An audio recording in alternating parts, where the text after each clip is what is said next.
बच्चों good morning. Welcome to Rai classes. आज हम लोग एक वेरी इंपॉर्टेंट टॉपिक करेंगे और that topic is waves. Waves क्या होता है, एक हाईली इंपॉर्टेंट है। ये सारे एग्जाम में आते हैं, सारे कॉम्पिटिशन्स में आते हैं और इसमें बच्चों को प्रॉब्लम होती है। तो लेट अस सी वेव है क्या, what is this wave. Waves waves एक काइंड ऑफ डिस्टर्बेंस है। मतलब एनर्जी अगर ट्रांसमिट हो रही है तो डिस्टरबेंस के कारण होती है। तो this is a form of energy which travels. So wave एक डिस्टरबेंस है, एक एनर्जी है जो ट्रेवल करता है one place to another place in different form. अगर सिंपलेस्ट एग्जांपल अगर हम लें, एक एग्जांपल कॉमन एग्जांपल लेकर के अगर हम आपको बताएं, तो अगर बहुत से बच्चे क्यू में खड़े, एक लाइन में खड़े हैं बहुत से बच्चे, सो मेनी, नाउ अगर सबसे लास्ट वाला बच्चा किसी को पुश करता है तो उसके आगे वाला बच्चा गिर जाता है, फिर नेक्स्ट वाला बच्चा, फिर नेक्स्ट वाला बच्चा गिरता जाता है। ये बच्चा पुश करके फिर खड़ा हो जाता है, फिर वापस आ जाता है अपने पोजीशन पर। मतलब ही प्रोवाइडेड एनर्जी। अब आगे कौन ट्रेवल कर रहा है? आगे ट्रेवल कर रहा है only energy provided by this child. ये चाइल्ड अगर मीडियम का मीडियम मान ले तो this is particle of the medium. इसने एनर्जी अपना आगे बढ़ा दिया, फिर अपने पोजीशन पर आ गया। तो this is a kind of disturbance और एनर्जी, काइंड ऑफ डिस्टर्बेंस और एनर्जी मीडियम में कहीं भी आपने कुछ डिस्टर्बेंस क्रिएट कर दिया, दैट ट्रेवल्स, वो आगे बढ़ता है। जैसे sound is also a wave. So with the help of sound, और you can say sound disturb the particle of the medium. Medium कौन है? एयर भी हो सकता है। अब वो पार्टिकल वहां से एनर्जी लेके आगे ट्रेवल करता है and then it moves to the another one और द लिसनर। सो वेव्स का अगर हम टाइप देखें, टाइप ऑफ वेव्स,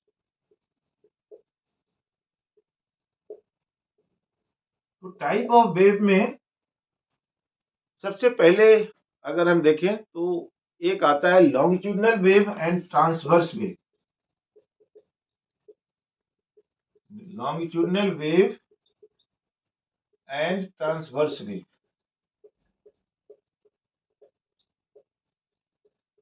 बच्चों क्या है ये longitudinal wave?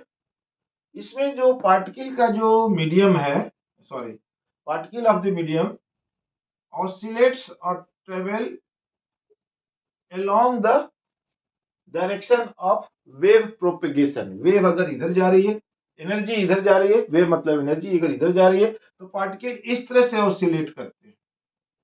So this is example along the propagation of the wave, along direction of propagation of wave।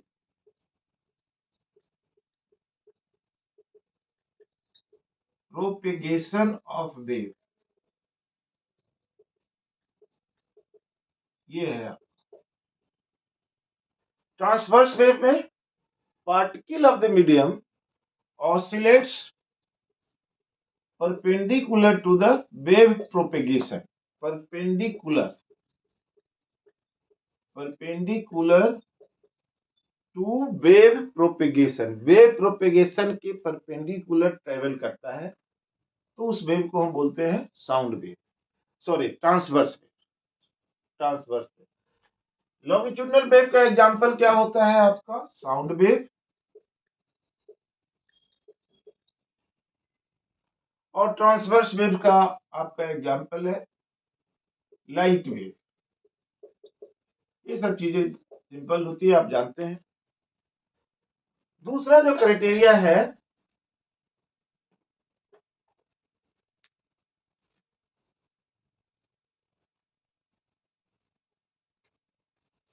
Mechanical wave, जिसमें मीडियम कंपलसरी है।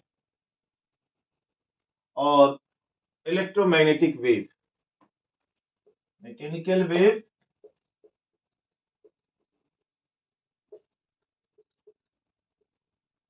Electromagnetic wave.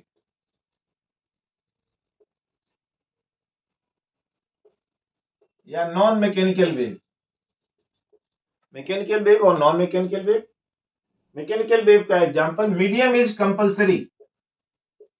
मीडियम कंपलसरी है, और इसमें मीडियम कंपलसरी नहीं है। Medium is not compulsory, is not compulsory. Medium compulsory नहीं है। This is electromagnetic wave. Mechanical wave, medium is compulsory. इसका example once again sound, and this one is light. Light, no medium is required. No medium is required. Third है on the basis of dimension 1D, 2D and 3D. Three type of waves आपका है। 1D, one dimension, एक ही dimension में wave का है। For example string wave. String wave का मतलब, मान लो ये स्ट्रिंग है, आपने एक वेव इस तरह से स्ट्रिंग को टाइट किया, यहां से एक वेव ट्रेवल किया, एक ही डायरेक्शन में जा रही है। 2D का मतलब two dimension, X and Y both. For example water ripples. पानी में अगर आप पत्थर मारेंगे तो इस तरह से एक वेव टाइप का क्रिएट होता है, वो एक प्लेन वेव है। This is also called plane wave. And 3D wave में सारे आ गए, ऊपर भी जाना है, नीचे भी जाना है, सब जगह ट्रेवल करना है। तो साउंड वेव 3D भी है, और लाइट वेव ये भी 3 है। मतलब कि साउंड वेव को अगर कैटेगराइज करें तो साउंड वेव क्या क्या है? Longitudinal wave, mechanical wave and 3D wave. whereas light wave transverse wave, electromagnetic wave, non mechanical wave and 3D wave। Rest आपने देखा, ये वेव का टाइप है। अब किसी भी मोशन को अगर आप देखते हो तो you generate equation. So let us find out equation of wave. Wave का इक्वेशन कैसे हम जनरेट करेंगे? Equation of wave. Equation of wave में दो पैरामीटर इस बार आएगा। एसएचएम का इक्वेशन में देखा था आपने, x is only function of t, मतलब x is equal to a sin omega t like this. This is equation of SHM. मतलब एट पर्टिकुलर x पर, पर्टिकुलर x और y कर लो, t के वेरिएशन के साथ पार्टिकल का मेन पोजीशन से कितना डिस्टेंस वेरी कर रहा है विथ रिस्पेक्ट टू t। तो x और t ओनली वेरिएबल है। लेकिन इस केस में वेव में दो वेरिएबल है, दो x एंड t तो है ही, और एक साथ में थर्ड वन और वेरिएबल है, डिस्टेंस फ्रॉम द ओरिजिन। किस पार्टिकल के बारे में आप डिस्कस कर रहे हो? अब देखो, ये है एक स्ट्रिंग वेव हमने लिया, let us take string wave. String wave को मैंने एक हल्का सा जर्क यहां पर दिया, स्ट्रिंग को हमने हल्का सा जर्क दिया। Now this jerk moves like this. ये आगे की तरफ मूव करता है विद सर्टेन स्पीड, मान लो v। अगर ये जर्क हम कंटिन्यूअस देते रहे, अभी ये ट्रेवल कर रहा है, लेकिन अगर हम कंटिन्यूअस इसको जर्क देते रहे, then particle will like this, आगे पीछे। ईच पार्टिकल इज ऑसिलेटिंग, ध्यान से देखना, ईच पार्टिकल इज ऑसिलेटिंग। और अगर ये जो जो ऑसिलेशन हम दे रहे हैं, दैट इज लाइक एसएचएम अगर दे रहे हैं with continuous constant angular frequency, तो ऐसे केस में पार्टिकल ऑसिलेट करेगा with SHM, simple harmonic motion. मतलब हर जगह का पार्टिकल एक एसएचएम नहीं होगा, each point will oscillate like SHM. मतलब यहां पर मल्टीपल एसएचएम होगा और सिंपल हार्मोनिक मोशन में ओनली एक। So this is combination of SHM if the vibration is done like this. तो इसका इक्वेशन क्या होगा? अब इंपॉर्टेंट ये है कि ये अगर इस डिस्प्लेसमेंट को अगर हम y लें कि पार्टिकल का मीन पोजीशन से कितना दूर है, और टाइम तो इंपॉर्टेंट है ही, टाइम किस टाइम पर यहाँ के पार्टिकल, अगर हम किसी एक पार्टिकल का कंसीडर करें तो ये पार्टिकल ऑसिलेट कर रहा है यहाँ वाला मान लो, और ये इसका मेन पोजीशन है। तो y ये हो गया, फिर ऊपर गया, फिर नीचे गया, फिर नीचे गया। तो इस तरह से हम y का पोजीशन हम किसी इंस्टेंट पर ले सकते हैं। लेकिन यहां वाला पार्टिकल का क्या पोजीशन है हमको नहीं पता, तो यहां वाला पार्टिकल के लिए हम एक पैरामीटर और कंसीडर करना पड़ेगा, x। So this is x, यहां से x। अब यहाँ का पार्टिकल क्या कर रहा है? एसएचएम हो सकता है कि उस समय यहां पर हो, तो ये भी एसएचएम कर रहा है, तो यहाँ भी x हो गया, ये x हो गया। तो x is giving the position of the particle from origin, and y is the vertical displacement. So what is the function of y, x और t में क्या रिलेशन है? तो वी कैन यही हम लोग को निकालना है, y is function of x and t। अब वो कौन सा रिलेशन है x t में? एक और पैरामीटर है जो कि कांस्टेंट है, वो भी है, यानी this is the speed of wave. Wave का स्पीड है जो कॉन्स्टेंटली आगे की तरफ मूव कर रहा है, certain. y is equal to function of x comma t। तो ये हमको निकालना है कि क्या रिलेशन है। Let us find out the relation between x and t। अब देखो बच्चों, इक्वेशन हम लोग जनरेट करने जा रहे हैं, ध्यान से देखना।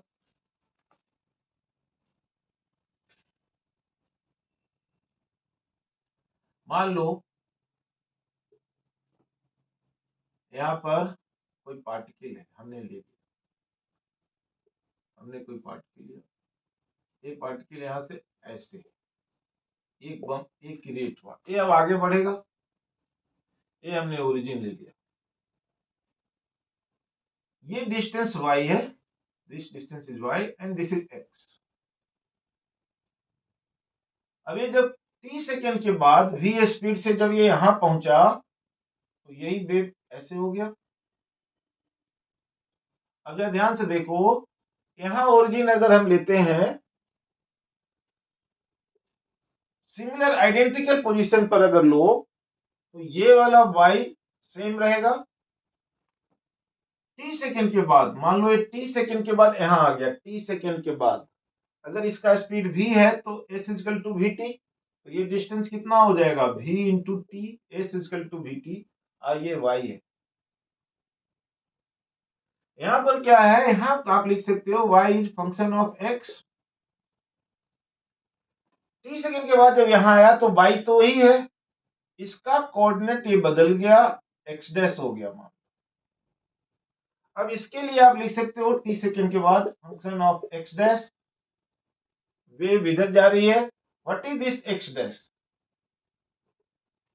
इस कोऑर्डिनेट से अगर लेते हैं यहां से, तो ये पार्टिकल यहां है, यानी x तो वेरिएबल है, फ्लेक्सिबल है, so you can take x, आप यहां से यहां तक x ले सकते हैं, यहां से यहां तक x ले लिया, और यहां से लेंगे तो ये कितना हो जाएगा? x डैश,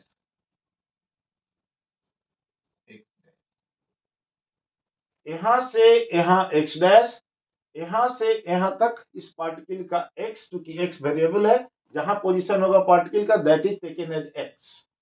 यहां ओरिजिन ले तो ये x डैश हो गया, according to this fx dash. What is the value of x dash? क्या देखो, ये पूरा यहां से यहां तक vt है, vt यहां से यहां तक, और ये है x, तो x डैश कितना हो जाएगा? x minus vt।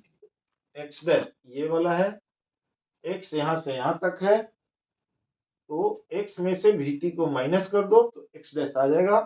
अब इस फंक्शन में डालो तो y is function of f x minus vt।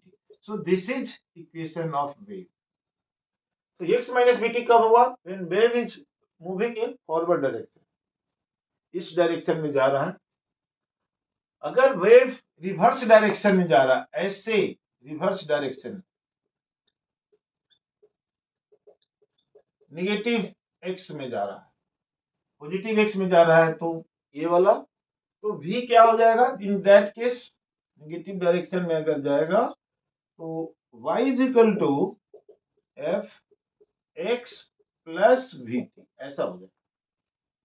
y is function of x plus v, क्योंकि v नेगेटिव हो गया, negative and here negative become positive. तो अगर ये चीज आ गया आपके पास तो आपका वेव का इक्वेशन आपको बन गया। इसमें बहुत ध्यान से देखिए, अगर माइनस हुआ it means wave is propagating in forward direction, अगर प्लस हुआ तो wave is coming in opposite direction. ये केस है। ये दोनों देखिए, y is f x minus v t, y is equal to f x plus v t, ऐसा। अब देखिए बच्चे, इसमें वेव के लिए क्या क्या पॉसिबिलिटी है। Normal x plus v T, T के बगल वाला क्या हो जाएगा? Speed of the wave. T के बगल वाला हो जाएगा स्पीड ऑफ द वेव, ये स्पीड ऑफ द वेव है। तो माइनस आप देखेंगे it means wave is moving in forward direction, और प्लस का मतलब वेव इज मूविंग इन। तो इसमें y का वैल्यू ऑलवेज रियल होना चाहिए, y must be real, y हमेशा रियल होना चाहिए। क्या है कारण रियल होने का? क्योंकि पार्टिकल ज्यादा डिस्टेंस नहीं, इनफाइनाइट डिस्टेंस नहीं मूव कर सकता अपवर्ड डायरेक्शन में। x can be infinity, t can be infinity, but y must be always real. अगर y रियल नहीं आया, रियल में जीरो भी हो सकता है, y रियल नहीं आया it means it can not be wave. For example, अगर आपसे पूछा जाए कि y is equal to x plus 3t आपको दे दिया जाए का होल स्क्वायर, क्या ये वेव है? देखिए x इंफिनिटी, t इंफिनिटी, कुछ भी हो सकता है। इसमें y का वैल्यू इंफिनिटी हो सकता है। अगर x इंफिनिटी हो गया तो y इज इंफिनिटी। किसी भी एक भी पॉइंट पर अगर ये वैलिड पॉइंट नहीं रहा, एक भी पॉइंट पर रियल नहीं रहा, फेल कर गया, तो x इंफिनिटी मतलब y equal to infinity, it means this is not a wave. ये वेव का फॉर्मेट रखे हुए है, फिर भी ये वेव नहीं है, this is not a wave. अब अगर आपसे पूछा जाए y is equal to 1 by x minus 2x minus 5t का होल क्यूब, अब जरा देखो, इंफिनिटी अगर हुआ तब तो 1 बाई इंफिनिटी जीरो, फिर रियल हो जाएगा। लेकिन अगर इसकी वैल्यू जीरो हो गया, जिसकी पॉसिबिलिटी है, तो 1 बाई जीरो यानी infinite, so this is also not a wave, not a wave, this is also not a wave. ये भी वेव देखने में लग रहा है, but this is also not a wave, remember. Second, third, अगर आपसे पूछे y is equal to ln या log, कुछ भी log x प्लस 3t, क्या ये वेव है? अब पॉसिबिलिटी देखो, हो सकता है x प्लस 3t जीरो हो जाए, then log zero is undefined, so this is also not a wave.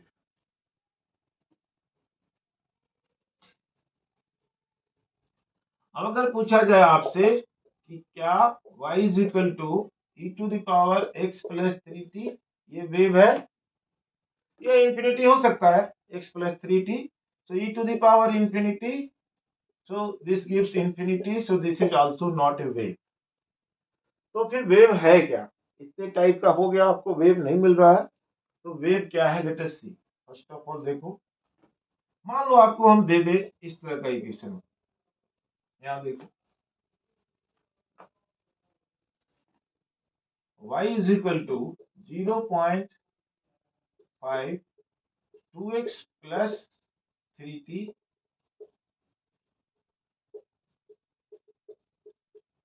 का होल स्क्वायर प्लस 5। अब इससे पूछा है क्या ये वेव है, चेक करो। 2x प्लस 3t अगर ये जीरो हो गया, 2x प्लस 3t अगर ये जीरो हो गया तो इसकी वैल्यू आ सकती है, रियल वैल्यू आ रही है। इंफिनिटी अगर हो गया, suppose this is infinity, then y is zero, real हो गया। और अगर ये जीरो हो गया तो y क्या हो गया, रियल हो जाएगा, 0.5/5 0.1। सो ये this is equation of wave. अगर ये इक्वेशन ऑफ वेव है तो आपसे पूछा गया, मान लो कुछ देर के लिए ये पूछा गया बच्चों कि फाइंड इट्स एम्पलीट्यूड, मतलब मैक्सिमम डिस्प्लेसमेंट। मैक्सिमम डिस्प्लेसमेंट कब होगा, जब ये मिनिमम होगा, क्योंकि ये कांस्टेंट है। So y max is equal to 0.5 upon 0 square plus 5। So this is 0.5/5 यानी 0.1। सो दिस इज द, अगर ये मीटर में है, सेंटीमीटर मीटर ले लो, तो ये इसका मैक्सिमम डिस्टर्बेंस हो गया। अब आपसे पूछा जाए what is the find speed of the wave. ये वेव किधर जा रहा है पहले देखिए, प्लस दिया हुआ, plus means what, wave is moving in this direction, तो इधर जा रहा है ये वेव।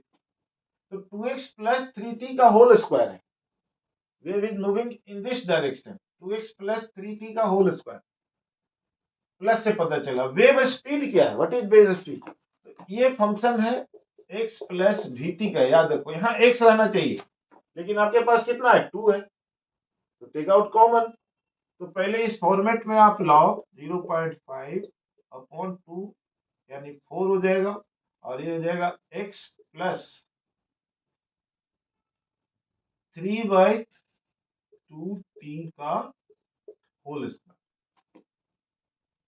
ये बाहर आकर के 4 हो जाएगा, यहाँ से 2 कॉमन लेंगे, 3/2t हो जाएगा, और ये प्लस 1। तो ऑब्वियस है, इससे बहुत क्लियर हो गया कि वेव की स्पीड 3/2 मीटर पर सेकेंड, मतलब 1.5 metre per second. This is speed of the wave, this is speed of the wave. अब देखिए, अगर हम इसको देखें, ये वेव है आपका है, ये इधर ट्रेवल कर रहा है, मान लो आपसे पूछा what is the position of the wave after 2 second. तो ये ट्रेवल करेगा कितना देर तक, ये ग्राफ कैसे बना, पहले let us draw the graph. कैसे ग्राफ बनेगा, मान लो कि हमने t इक्वल टू 0 पर आपको, या x इक्वल टू 0 ले लेते हैं, x इक्वल टू 0 पर आपको ग्राफ बनाना है। तो x 0 0 कितना हो जाएगा, yt का ग्राफ बनाना है। x 0 मतलब 9t²/5, तो 9t²/5 मैक्सिमम डिस्प्लेसमेंट कितना, 0.1। ये इधर भी जाएगा, ये इधर भी जाएगा, आप ऐसे कर सकते हो। यहां से बेटर रहेगा क्योंकि इस डायरेक्शन में आप t इक्वल टू 0 आप ले लो, t इक्वल टू 0। तो t इक्वल टू 0 पर भी लेते हैं तो ये मैक्सिमम डिस्प्लेसमेंट हो गया 0.1, and y is equal to आ जाएगा 0.5 अपॉन 4x² प्लस 5। तो ये x इक्वल टू इंफिनिटी जाएगा, इस तरह से ग्राफ जाएगा। तो अगर ऐसे आपका निकालना है 2 सेकेंड के बाद, आफ्टर 2 सेकेंड, तो x इज इक्वल टू या s is equal to vt। तो s कितना हो गया बोलिए, s is equal to vt। v कितना है, 3/2 टाइम 2 यानी 3 मीटर। यानी आप यहां से 3 मीटर चलिए, वेव इधर जा रही है, तो ऐसे 3 मीटर जा करके फिर ये पोजीशन है wave, this distance is 3 metre. t equal to 0, फिर t इक्वल टू 2 सेकेंड के बाद आप यहाँ पर निकालिए. So you can find out the different position of the wave, and this is the maximum displacement, so it is also called amplitude. Maximum displacement is called amplitude. तो इस तरह से आप वेव निकाल सकते हैं. Equation of wave. स्पीड कैसे निकालते हैं आपने देख लिया. प्लस का मतलब क्या है वो देख लिए. माइनस का मतलब है क्या होगा, वेव आगे की तरफ जा रहा है. प्लस का मतलब वेव पीछे जा रहा है. स्पीड निकालने के लिए आप यहाँ से x का कॉमन लेना है. t के बगल में जो होगा that is the wave speed, वो आपका वेव स्पीड हो जाएगा. अब देखिए दूसरा जो वेव है हार्मोनिक वेव. जैसे अगर मैं बोलूं कि क्या ये एक वेव है, y is equal to a sine k x minus v t, क्या ये वेव है? Yes, this is a wave. क्या रीजन है वेव होने का? क्योंकि साइन का वैल्यू ऑलवेज रियल होता है फॉर एनी एक्स, और टी इनफाइनाइट भी हो जाएगा तो भी रियल होगा. साइन वेरी फ्रॉम -1 से +1 तक, माइनस से +1 के बीच में वेरी करता है. So it is always real. तो नाउ अब इसको इस फॉर्मेट में आप लिख सकते हैं y is equal to a sine kx minus kv into t. a sine kx minus kv को हम ओमेगा मान लेते हैं, ओमेगा टी.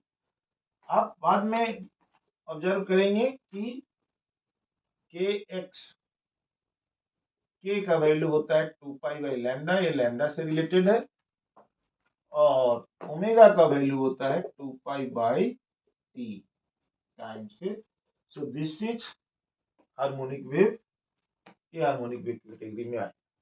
साइन का जो वेव है, अब इसमें अलग अलग पार्टिकल का, जैसे फॉर एग्जांपल आप देखते हैं, बच्चे ध्यान से देखो, y है, और ये अगर हम t के रेफरेंस में ले, x को हम कांस्टेंट कर दें. x जैसे मान लो ये वेव है, हर जगह का पार्टिकल ऑसिलेट कर रहा है, हर जगह का. ठीक है, मान लो हम इस पर्टिकुलर x वाले पार्टिकल को देखना चाहते हैं, तो इसका पोजीशन टाइम के अकॉर्डिंग कैसा आएगा, इस तरह से ऑसिलेट करेगा. ये main position, extreme position. x को आपने फिक्स कर दिया. तो अगर हम x को फिक्स कर दिए, कुछ ही मान लो 0 ही कर दिए, यहीं के पार्टिकल के बारे में देख रहे हैं, तो उसका वेरिएशन y, ये y हो गया. तो t का वेरिएशन क्या होगा, इस तरह से होगा. ये आपका, ये है y अलग अलग. ये कंप्लीट एक टाइम पीरियड होता है t. ये t टाइम पीरियड t हो गया. फ्रीक्वेंसी कितना है 1/t. This is amplitude. तो ये y का, अगर हम t को फिक्स कर दें, जैसे ये पार्टिकल ऑसिलेट कर रहा है, ऐसे ऐसे ऐसे सब ऑसिलेट कर रहा है, और जब ये ऑसिलेट कर रहे हैं तो हम यहाँ से एक फोटो क्लिक कर लिए, तो सब पार्टिकल अपना अपना ऑसिलेशन दिखाएंगे पर्टिकुलर टाइम पर, यानी टाइम फिक्स हो गया. कोई पार्टिकल ऊपर होगा, कोई नीचे होगा, कोई ऊपर यहाँ, कोई नीचे, कोई मेन पोजीशन पे, कोई यहाँ, यहाँ वाला यहाँ, यहाँ वाला यहाँ, यहाँ वाला यहाँ. उस समय फोटो में आ जाएगा हमारा. तो वो जब फोटो क्लिक किए तो दैट टाइम इज फिक्स्ड. तो अगर हम y और x का ग्राफ ड्रॉ करते हैं, तो अब इसमें जो पोजीशन वो भी साइन के टर्म में ही आएगा, और ये आ गया आपका, यहां से यहां के बीच के डिस्टेंस आ गया आपका लैम्डा. पर्टिकुलर टाइम पर t फिक्स है, दिस इज लैम्डा. ये वेवलेंथ है, ये λ/2 है. तो ये y और x का ग्राफ, यहाँ पर t फिक्स्ड है या t फिक्स्ड है या कांस्टेंट है, और यहाँ पर x फिक्स्ड है. अंतर समझो दोनों में. ये है एक पार्टिकल का अलग अलग टाइम पर, एक ही पार्टिकल का, और ये है सारे पार्टिकल का at one instant of time when you click the photo. जब आपने फोटो क्लिक किया तब ये वाला ग्राफ आपका है, अलग अलग इंस्टेंट पर. तो ये आपका एक, इसका इक्वेशन है वेव के हार्मोनिक फॉर्म का. एक जनरल इक्वेशन होता है वेव का, वो आपको delta 2y by delta t square is equal to v square delta 2y by delta x square. आप स्पीड में भी लिख सकते हैं delta y by delta t, speed of the particle is equal to minus v delta y upon delta x. So this is equation of wave, general wave का ये equation है। अगर कोई इक्वेशन इसको नहीं फॉलो करता है तो वेव का इक्वेशन नहीं है। सो दिस इज प्रोग्रेसिव वेव, इसको हम लोग बोलते हैं प्रोग्रेसिव वेव। जैसे एसएचएम का जो इक्वेशन है आपका, एसएचएम का इक्वेशन इसको फॉलो नहीं करेगा। Equation of SHM will not follow since SHM is not a wave. SHM wave नहीं है। अब अलग अलग जगह पार्टिकल का स्पीड आप निकाल सकते हैं, मैक्सिमम एम्पलीट्यूड निकाल सकते हैं, सब कुछ आप निकाल सकते हैं। फॉर एग्जांपल अगर हम एक क्वेश्चन लें और आपको निकालने को दे दें तो आप कैसे निकालेंगे? फॉर एग्जांपल देखिए, जैसे मान लो आपको दे दिया मैंने y is equal to 5 sign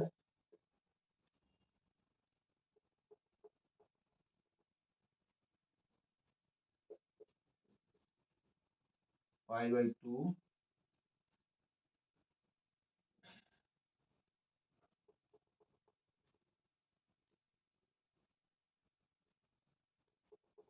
4x minus 10t, मान लो ऐसा। और आपसे पूछा find the following, this is equation of wave. ये वेव किधर जा रहा है? माइनस है, तो पहले ही बता दीजिए वेव किधर जा रहा है, forward direction. Wave is moving it forward. अब आपको निकालना है find the following, find the following. क्या क्या निकालना है? पहले पहला पॉइंट देखिए, एम्पलीट्यूड, सिंपल है। दूसरा वेव स्पीड,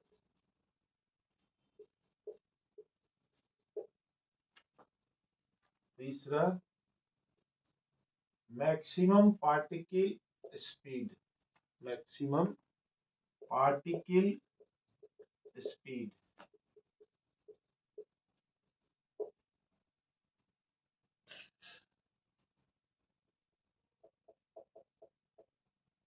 चौथा फोर्थ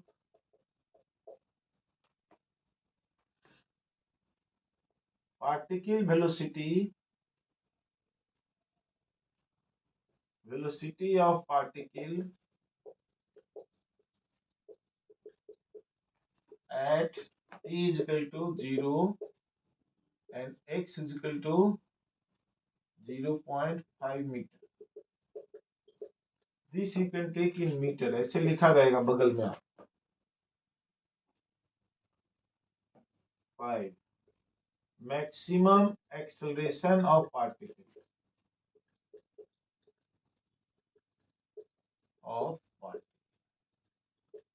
इतना चीज अगर आपको सिंपल वे में निकालना है तो कैसे निकालेंगे? देखिए,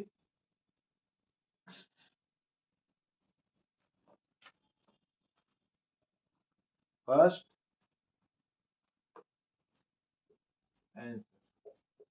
एम्पलीट्यूड क्लियर है, a is equal to 5 metre.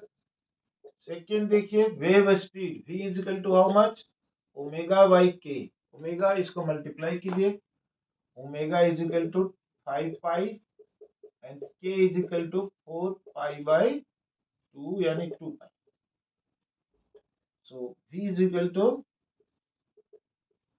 5 pi upon 2 pi यानी 2.5 metre per second. This is v। Third maximum velocity, differentiate करिए, dy by dt is equal to omega a dy by dt।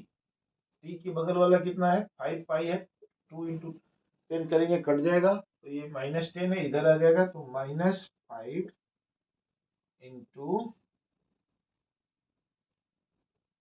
5 pi sine का cos pi by 2 4x minus 10t। तो ये कितना है maximum speed. Maximum का मतलब इसका value cos का मैक्सिमम वैल्यू 1 होता है, तो this is -25 metre per second, यानी पार्टिकल नीचे जा रही है। -25 दिस इज द सॉरी, ये डी बाई डी टी होगा। जब टी के रेस्पेक्ट में करना है डिफरेंशिएशन तो टी के बगल वाले को बाहर कर दीजिए। फोर्थ वेलोसिटी ऑफ पार्टिकल, ये है वेलोसिटी ऑफ पार्टिकल का।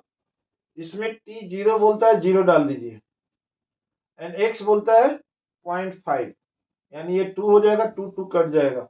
सो v is equal to -25 pi cos, x का वैल्यू कितना है, एक्स का वैल्यू दिया हुआ है आपको 0.5, तो ये हो जाएगा 2 2, यानी कॉस पाई हो जाएगा। कॉस पाई कितना होता है बच्चों, -1, तो माइनस माइनस, यानी v is equal to 25 pi metre per second. अब पांचवा आपका है मैक्सिमम एक्सेलरेशन, इसको फिर से डिफरेंशिएट कीजिए, तो एक ओमेगा और आ जाएगा। ओमेगा कितना है 5 पाई, तो माइनस और माइनस, ये माइनस आएगा और ये वाला कॉस भी माइनस हो जाएगा, तो माइनस माइनस प्लस, लेकिन ये माइनस ही रह जाएगा, तो ए इज इक्वल टू -125 पाई। देखो ये देखो -10 इंटू पाई बाई 2, -5 पाई, -5 पाई यहाँ आएगा, तो 125 पाई स्क्वायर हो जाएगा। 125 पाई स्क्वायर, कॉस का माइनस साइन आ जाएगा, ये वाला माइनस, ये माइनस प्लस, और ये वाला माइनस एज इट इज रह जाएगा। मैक्सिमम वैल्यू आपसे पूछ रहा है, तो कॉस का साइन हो जाएगा। तो यही आंसर मैक्सिमम, मैक्सिमम का यही है। आप मैक्सिमम आप लिख दीजिए A max is equal to 125 pi square metre per second, क्योंकि यहाँ साइन आएगा तो साइन का मैक्सिमम वैल्यू 1 होता है, तो 1 आप छोड़ सकते हैं, ए मैक्स इंटू 1 कर। तो ये अभी आपका एक्सप्रेशन था। अगले क्लास में हम लोग पावर करेंगे और स्ट्रिंग वेव स्पीड करेंगे, स्पीड इन स्ट्रिंग, उसके बारे में करेंगे। तो सेकंड पार्ट, थर्ड पार्ट ऐसे करके हम लोग करेंगे। ओके बच्चों, थैंक यू वेरी मच।